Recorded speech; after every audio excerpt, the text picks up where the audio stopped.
Hello, everyone. Thank you for joining.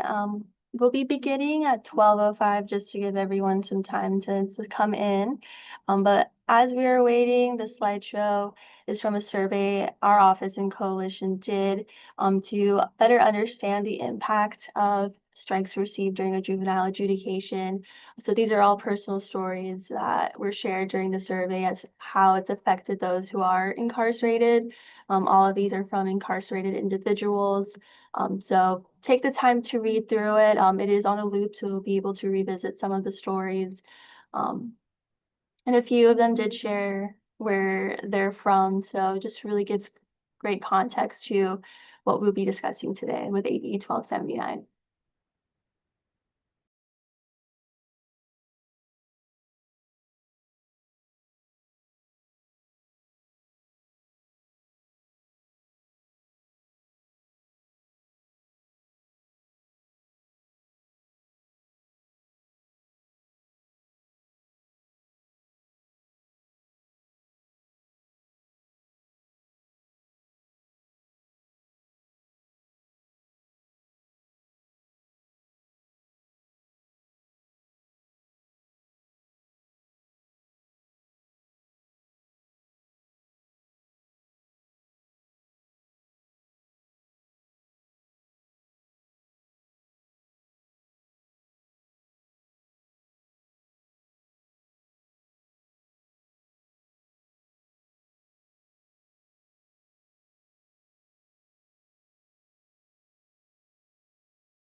Great. Well, welcome everyone.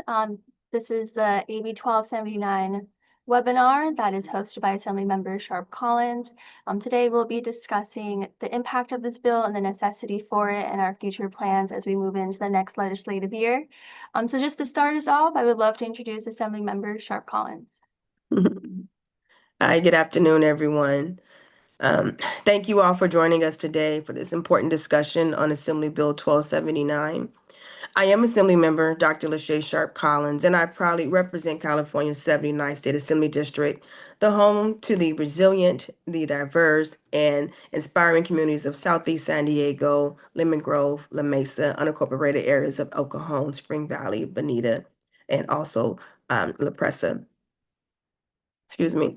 For decades, California has claimed to be a leader in our criminal justice reform. And so we have led the nation on issues like rehabilitation, reentry, and also second chances. But when it comes to our three strikes law, we are no longer leading. We are really lagging behind. California is the only state in the entire country that still uses juvenile adjudication as strikes or used for life sentences. No other states does this, not one. So that means a decision made in juvenile court when someone was still a child can follow them for the rest of their life. It means people are serving decade-long sentences, not because of what they did as an adult, but because of the mistakes they made before they were even old enough to fully understand the consequences of their actions. So to me, that is not justice. That is not fairness, and that is not who we are or who we should be as Californians. Assembly Bill 1279 changes that. This bill ends the practice of adding strikes onto juvenile sentencings as a means to enhance adult sentences. It also creates a pathway for people currently serving enhanced sentences based on juvenile strikes to petition for resentencing. It is also about restoring hope, correcting injustice, and bringing California's law in line with our values and with the science that tells us, which is something that we already know, that children are capable of tremendous growth and change. As policymakers, We cannot continue to talk about rehabilitation on one hand and then uphold laws that punish people for choices made in childhood on the other hand. The research is clear. Children are fundamentally different from adults. They are more impulsive, more easily influenced, but also far more capable of change. Yet, our laws has refused to recognize that truth. Instead, they have locked generations of people into a cycle of incarceration that has fallen hardest on the Black, brown, and low-income communities. These young people are more likely to be pulled into juvenile justice systems early and more likely to carry that history into adulthood, where it is used to justify extreme sentences. In addition to the harm of excessive criminalization from three strikes, even a single strike can have a disastrous effect on an individual's ability to find employment, to find housing, and two key factors in reducing recidivism. This year, I was able to secure 15 million, which is a great number during a horrible budget time, but 15 million in the budget for wraparound services for the formerly incarcerated. Each year, more money is allocated to similar programs. If we want these programs to work, we need our sentencing laws to reflect our commitment to rehabilitation and move away from a focus on pure punishment. And this bill moves us into that direction. And remember, juvenile adjudication are not the same as adult convictions. There is no jury trial in juvenile court. A young person never has the right to have their case decided by a jury of their peers. Yet, California still allows those decisions to be made or to be used to trigger life sentences later in adulthood. I must say, that is not rehabilitation. That is systemic inequity, and in my personal opinion, it must end. Assembly Bill 1279 is about breaking that cycle. It is about giving second chances. It is about saying clearly that California will no longer treat childhood mistakes as a life sentence. It is about moving away from a system built on punishment and fear and towards towards one that is rooted in redemption and justice. But let me be clear. Reform does not happen by accident. It happens because people like you demand it. And I will say that again. It happens because people like you demand it. It happens because communities come together, they advocate. There's public defenders, there's faith leaders, and families continue to stand up and say, enough is enough. And it happens because legislators such as myself and many of my colleagues are willing to listen. We're willing to not only listen, but also to act and to fight for what is right, even when it's not easy. No task should ever be super easy, right? So this bill is not just about sentencing laws. It is about the soul of our justice system. It asks whether we are a state that believes in transformation or a state that condemns people to be defined forever by their worst moments. I'm one that truly believes in transformation. I believe in redemption, and I believe that California must lead with both courage and compassion. Today's webinar is about more than explaining policy. It is about organizing. It is about equipping you with the knowledge, the story, and the tools to make Assembly Bill 1279 a reality. On this webinar, you will hear from advocates, legal experts, and community members whose lives have been directly impacted by this law. Using this lesson learned this year, I plan to continue moving Assembly Bill 1279 back and hear it on the Assembly floor in January. You will hear from advocates, once again, legal experts, and community leaders who have been fighting on the front lines for this issue. Change does not happen when we wait for permission. We have to stop waiting for permission. Change happens when we come together and we demand justice. Change happens when we make sure that our voices are being heard and that we have a seat at the table. And I want to thank each of you for being a part of this movement. I know together we can make sure California leads with justice and compassion, not fear and the retribution. Together, we can make Assembly Bill 1279 the law of this state. It ends the practice of adding strikes on juvenile sentencing as a means to enhance adult sentencing and creates a pathways for those currently serving enhanced terms to petition for resentencing. Thank you so much for your time today. I hope you guys enjoyed the webinar and learned so much in regards to this bill. I will turn it back over to Ariana to continue on with our program. Thank you. Thank you, Assembly Member. That was beautifully said. Next, I want to introduce Daphne Gozani, who's the Legislative and Policy Strategist Director for the National Center for Youth Law, to give a data-centered level set. Thank you, and thank you so much for bringing us all together here today. As was mentioned, my name is Daphne Gozani. I'm with the National Center for Youth Law, and we're going to talk a little bit about the context that this bill really addresses. I also want to say a huge thank you to Laura Rodolfi, who put together these slides. She wasn't able to be here today, so I am going to be presenting. So first, we're going to take a look at some of the data over time. We're going to take a look at youth arrests dating back all the way from 1984. So first, you can see we have our felony arrests, we have our misdemeanor arrests, and then we also have status offenses. Status offenses are offenses that wouldn't be actually crimes if you were an adult, but because it's a child, something like curfew, truancy, all of those things are status offenses.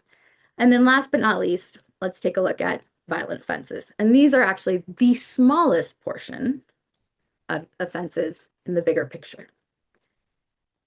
Now, if we take a look over time, we've had massive decreases in California. In fact, these arrests have actually decreased over 88%. Now, we have this tough on crime era where in the United States and in California, we had this myth of the super predator, a lot of fear mongering. And as was mentioned, this particularly was harmful for Black, Brown, and Indigenous communities. So here we have that, and we see where these peaks happened in the three strikes era when that law was passed. Now, with every law, we see the fallout years following it. And so you can see that other era where we do see some decreases, but then Prop 21 is also passed. And Prop 21 actually increased the number of youth who are being prosecuted as adults and increased criminal penalties.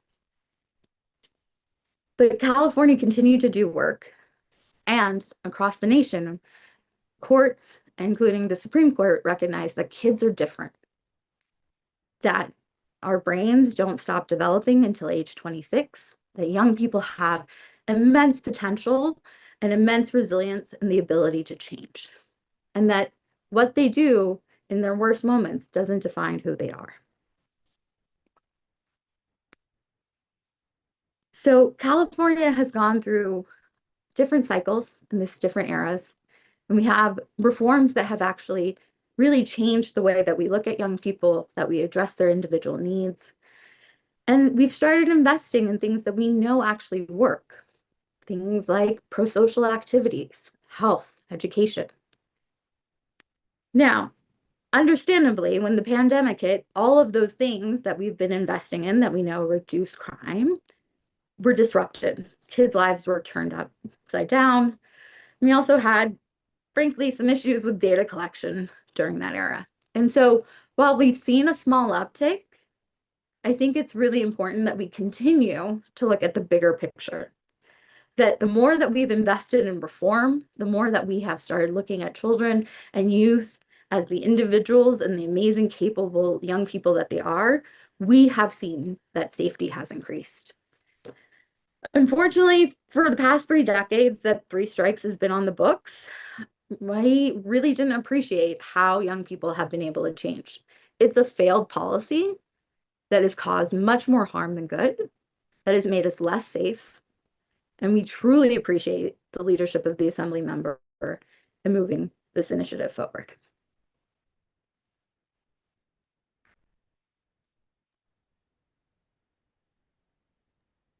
Perfect. Thank you so much, Daphne. Next, I would like to introduce Jonathan Laba, who is the co-chair for the Legislative Committee for the Pacific Juvenile Defender Center, and then is also part of the Contra Costa County Office of the Public Defender.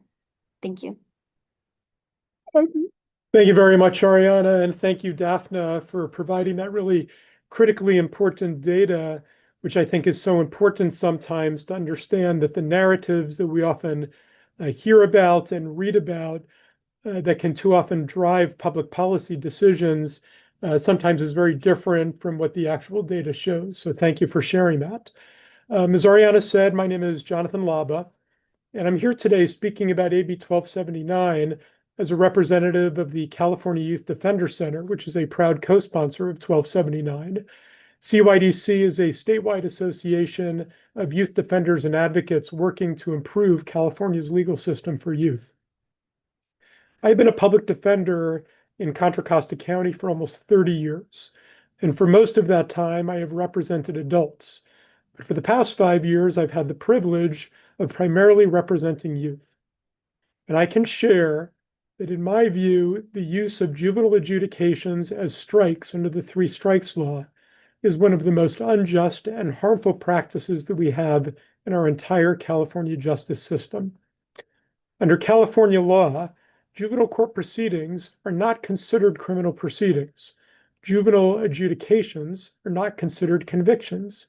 The youth justice system is intended to be rehabilitative. California law requires that youth in the justice system receive care, treatment, and guidance that is consistent with their best interests and the interests of the public. And the legislature has enacted many laws over the years that reflect the belief that the needs of the public are best served by actually treating children as children. It has been recognized over and over that public safety outcomes improve when youth are provided effective, evidence-based interventions and when they are given opportunities both to take accountability but also rehabilitate at the same time. AB 1279 is entirely consistent with these repeated expressions of the legislature. It would modestly correct this one area of California law where the outcome of a juvenile case, which is considered a non-criminal case, can be used to impose lifelong consequences by enhancing an adult sentence, by either doubling it or turning it into a life sentence. There are many variations of three strikes type laws around the country, but California's version of three strikes is harsher than any other.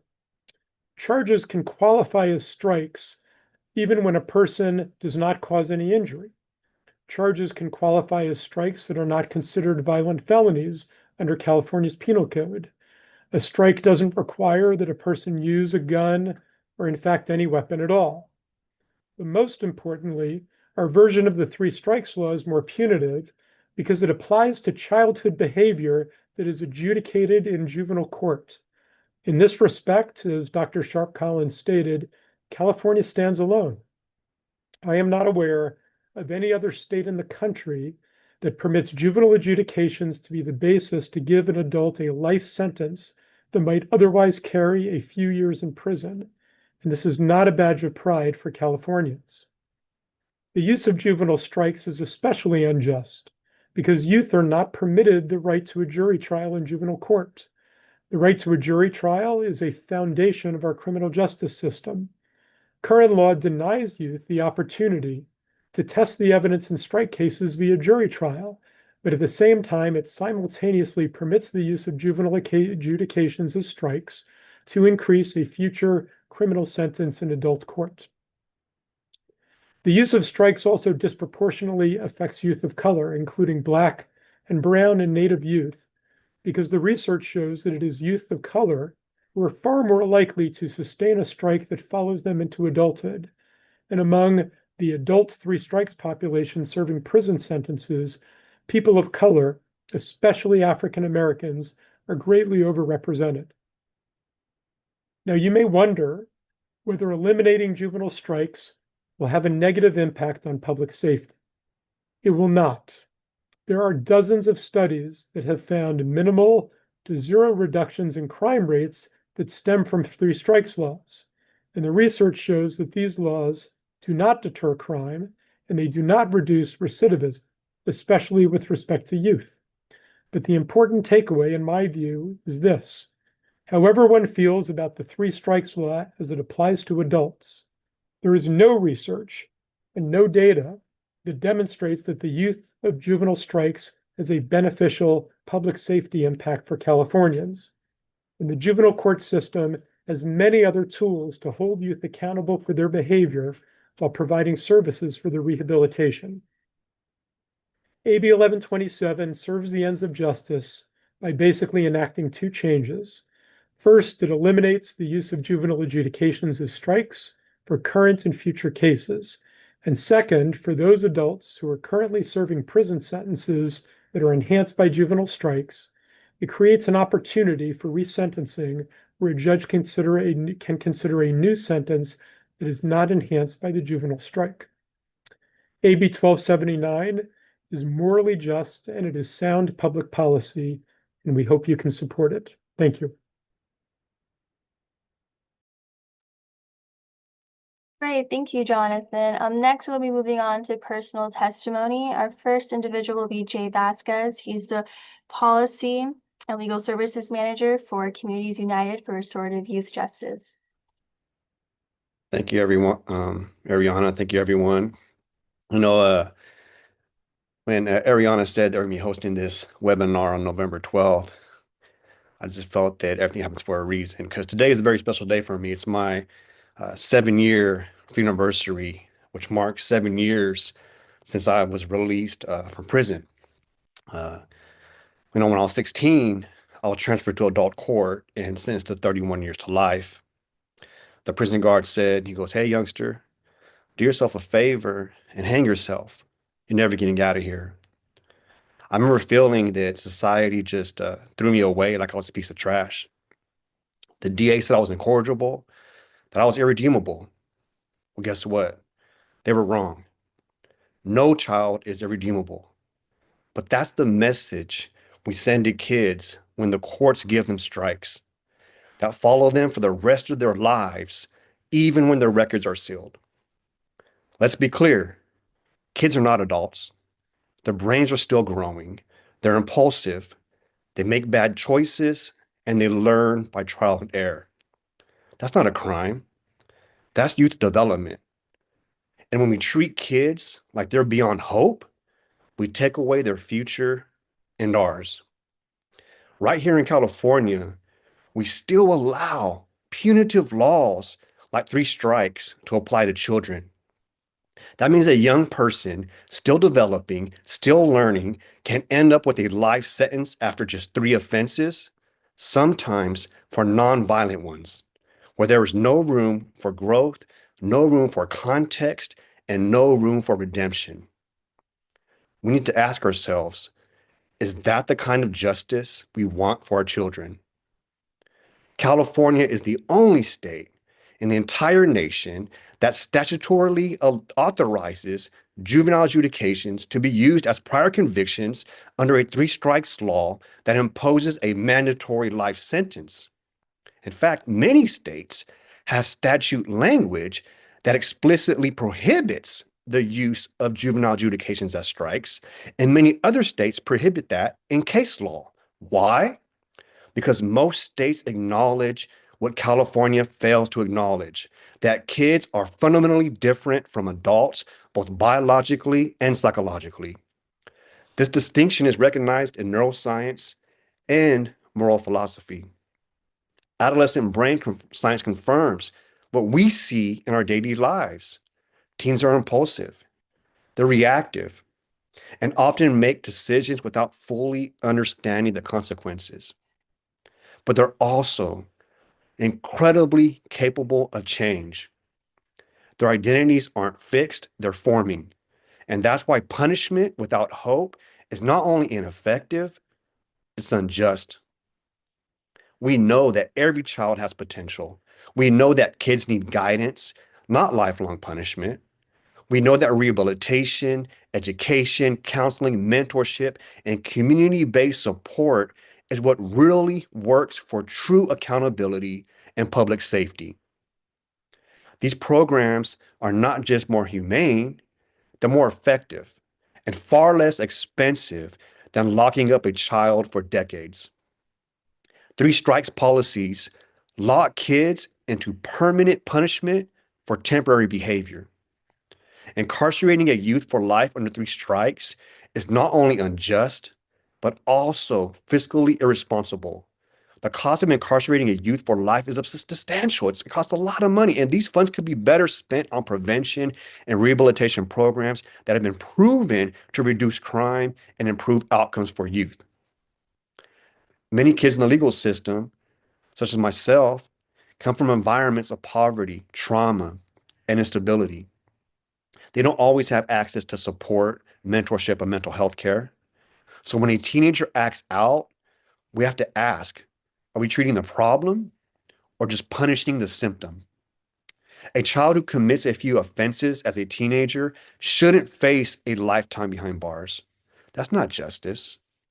It's a failure of imagination, compassion, and policy. What we need is a system focused on rehabilitation, not retribution, a system that sees children as developing human beings, not as lost causes. We're not even talking about second chances here.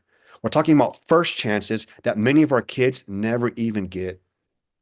In California, as was talked about, youth crime has dropped dramatically, in large part due to sensible justice reforms. But even as crime goes down, we still see far too many young people, especially Black and brown youth, getting trapped in a system that was never built to help them heal or succeed. In 2023, Black youth in California were arrested for felonies 10 times the rate of white youth. That's not justice. That's racial inequality. And when we apply the three strikes law to kids, we deepen that inequality. We separate families. We cut life short. We send a message that some children are irredeemable. A child should not be defined by their worst mistake. They should not be defined by they should be defined rather by their potential to grow, to learn, to heal, and to contribute. And I am living proof that a child is not defined by their crime. I was not the monster they made me out to be, and neither are these kids. All youth are redeemable. So let's protect our children, let's protect our future, and let's end three strikes for kids right here in California today. Thank you. Thank you, Jay. Next, we're going to move into our youth section, who will be giving personal testimony as well. Next, I would like to introduce Ivan Fonseca, who's part of All Youth Are Sacred.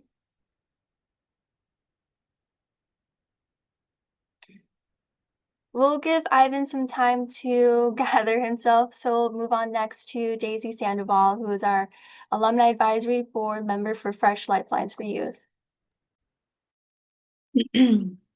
Hi, everyone. I'm Daisy. I'm 24 years old and I'm from Gilroy, California.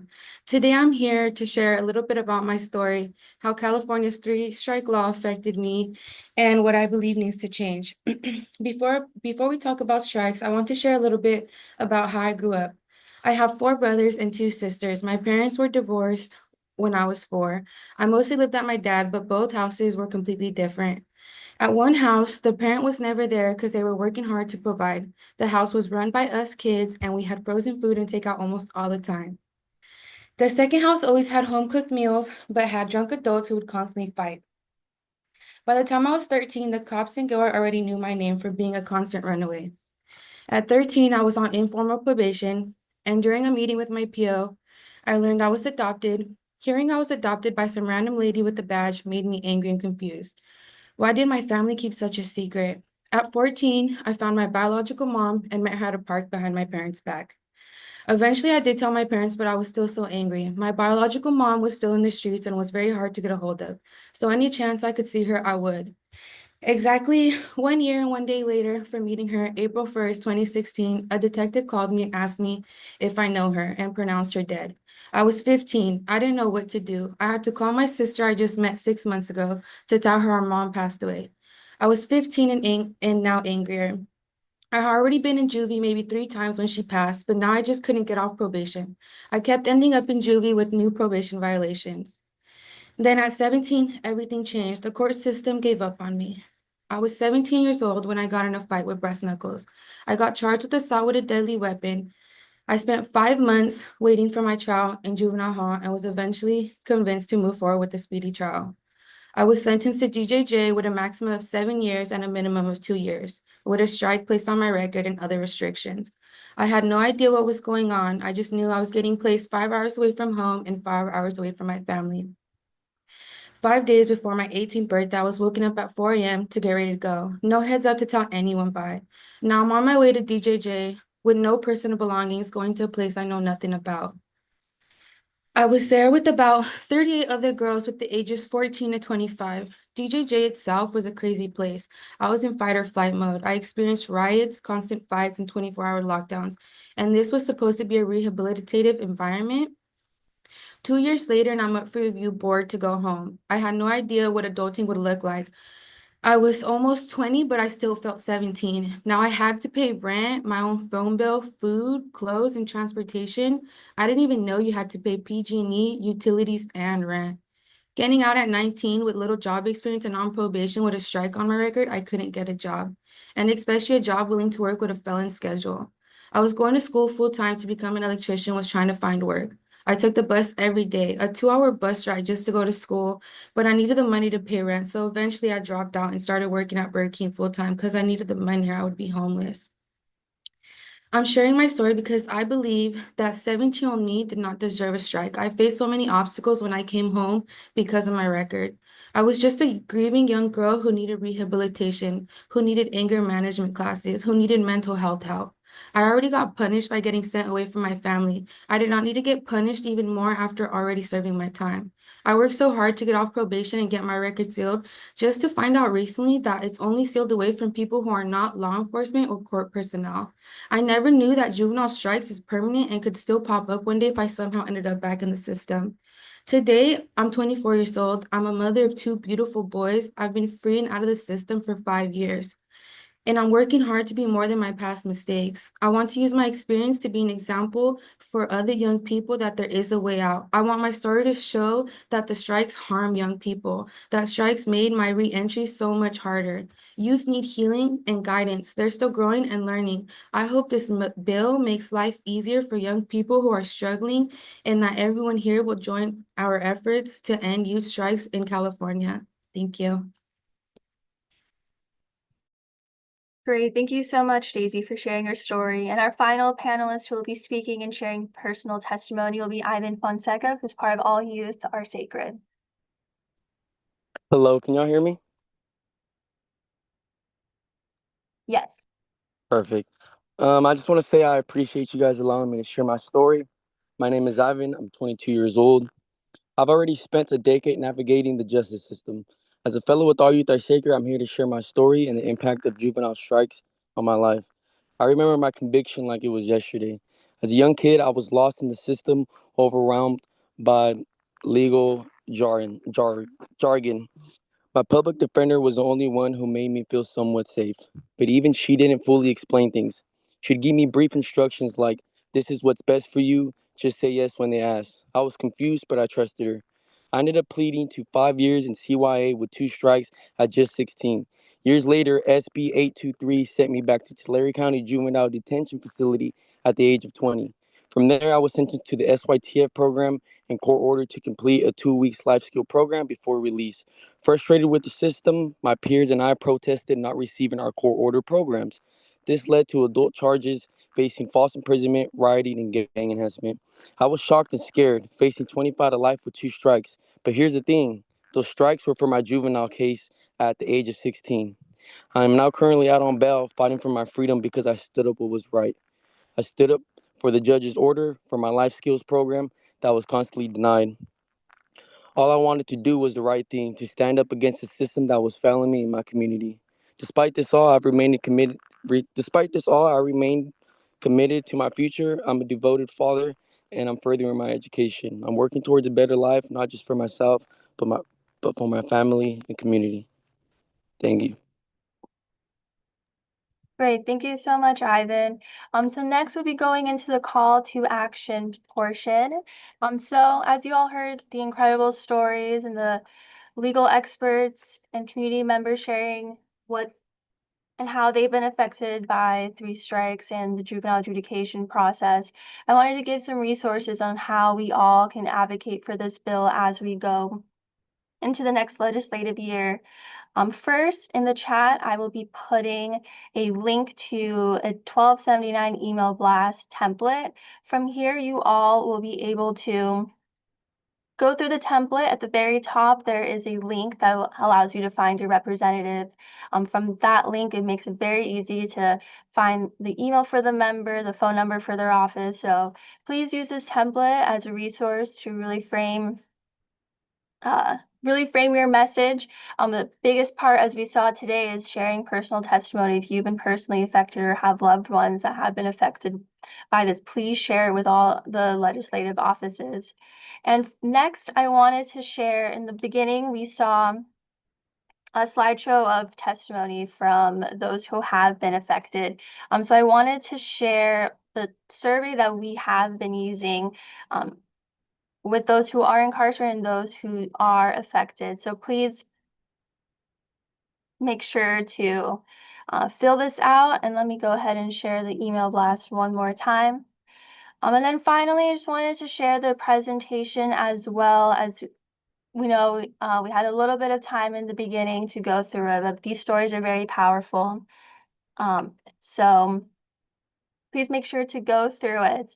And if you do have trouble viewing these documents, feel free to put it in the chat or reach out to our office as well. Let me see, the chat is disabled. Mark, are we able to open up the chat? Yes. Great. So yeah, if you still have trouble, feel free to message me or call our office to find ways to be engaged. Finally, I'm going to turn it off to Assemblymember Sharp Collins to close this off. And once that is concluded, we'll start our Q&A if there are any questions. So Assemblymember Sharp Collins. Thank you so much. And thank you all for being here today. Now, what we've heard this afternoon is clear. California cannot call itself a leader in justice while remaining the only state in the nation that still counts juvenile adjudication as strikes. We are the only one. And I'm going to say that again. We are the only one. And then that's not leadership. That is injustice. And it is a strain on our values as Californians. Assembly Bill 1279 is more than just a bill. It is a promise to right the wrongs of the past. It is about redemption. It's about fairness and the belief that no one should be defined forever by their worst mistakes. And this was already stated multiple times today. Passing Assembly Bill 1279 is how we begin to live up to our values as Californians. It is how we turn the page on decades of harm and write a new chapter that centers fairness, dignity, and second chances. But we cannot do it alone. Change happens when all of us raise our voices and demand action. So I'm asking everyone to please stay engaged, speak up, call your legislators, let them know that our voices must be heard. Share the stories you heard here today. Bring this fight into your communities and into the Capitol. So when we are bringing this forth, I am expecting to see you. I'm expecting to hear you loud and clear in regards to us wanting change. To our panelists and our advocates, thank you all so much for your courage and for your leadership and for being here today to continue to educate everyone in regards to this important bill.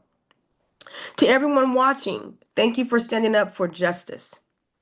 Together, we can make Assembly Bill 1279 not just a piece of legislation, but a statement that California believes in hope, that California believes in redemption, and in the power of change. So thank you all, and let's keep fighting a fairer, more just California for everyone. And please feel free to keep my office as a resource and contact us with any questions or needs related to our legislative work. Once again, it has been an honor to serve you all. It's been an honor to be here on this webinar today to make sure everyone is briefed on Assembly Bill 1279. Thank you guys so much for your time, and I'll turn it over to any questions. Great. We had one question in the chat. Is this recorded? Yes, this webinar is recorded, and once it concludes, we'll be uploading it onto the members' website so we can all revisit it whenever we can. But yeah, as the member said, please use the Q&A function on the webinar to also put your questions in. And if any other questions do come up later in the day, always feel free to email me. I'll put my email in the chat as well, so always use us as a resource.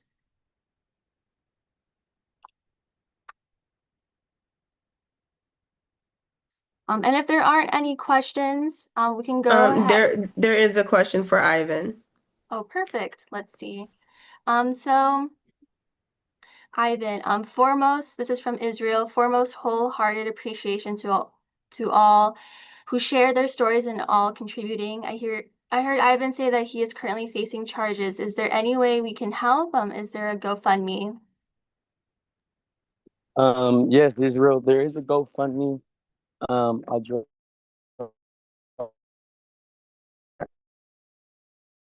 recorded me with this as well, and they kind of have the layout for that.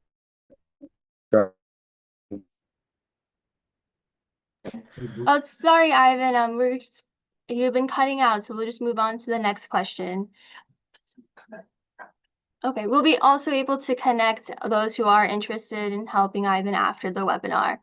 The next question is, what's the next steps to getting the bill passed? I can give a current status update on where the bill is at. The bill is currently left in the assembly floor. Previously, it was a challenge to get the votes to pass this bill, as this is a 2/3 bill.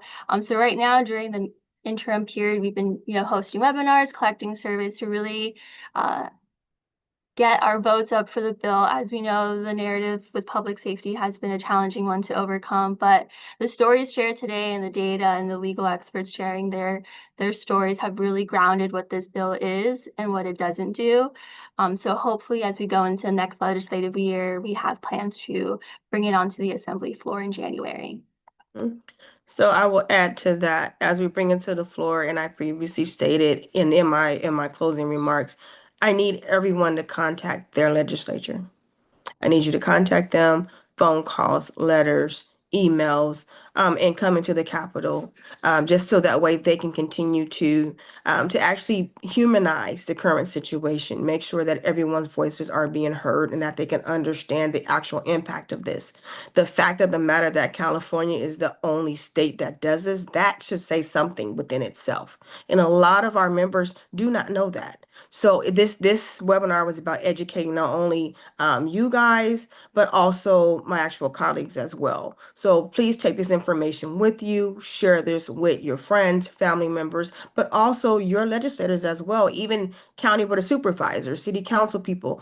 Share with everyone so that way maybe they can push for some type of resolution, to actually support this current initiative and so forth. So whatever you can do to ensure that our voices are loud in regards to getting this change done is greatly appreciated. Great, thank you. I believe final question is from Yusuf. How far does the resentencing go back? I'll pass it off to Jonathan just to give more context of what it looks like now and what this bill would do. So the bill is intended to afford relief to individuals serving sentences who have had their current sentence enhanced by a juvenile strike, and the age of the strike does not matter. Just as in California, there's no washout period for strikes, so strikes last forever on a person's record. And if a person is serving a sentence for a strike, even if the sentence was imposed a long time ago, they would still be eligible for resentencing relief. Great, thank you. So hopefully that answered your question. And then I believe there's another comment from Juliana. Thank you for sharing your stories. Although we are talking about strikes in post-incarceration, my question is, who is responsible for the oversight of juvenile halls in California? Mental health is so important for youth, and appropriate support and resources is a need. How do we ensure that the youth are receiving appropriate care while incarcerated? So let's see. Is there anyone on the panel who will be able to answer this question? Jonathan. Sure.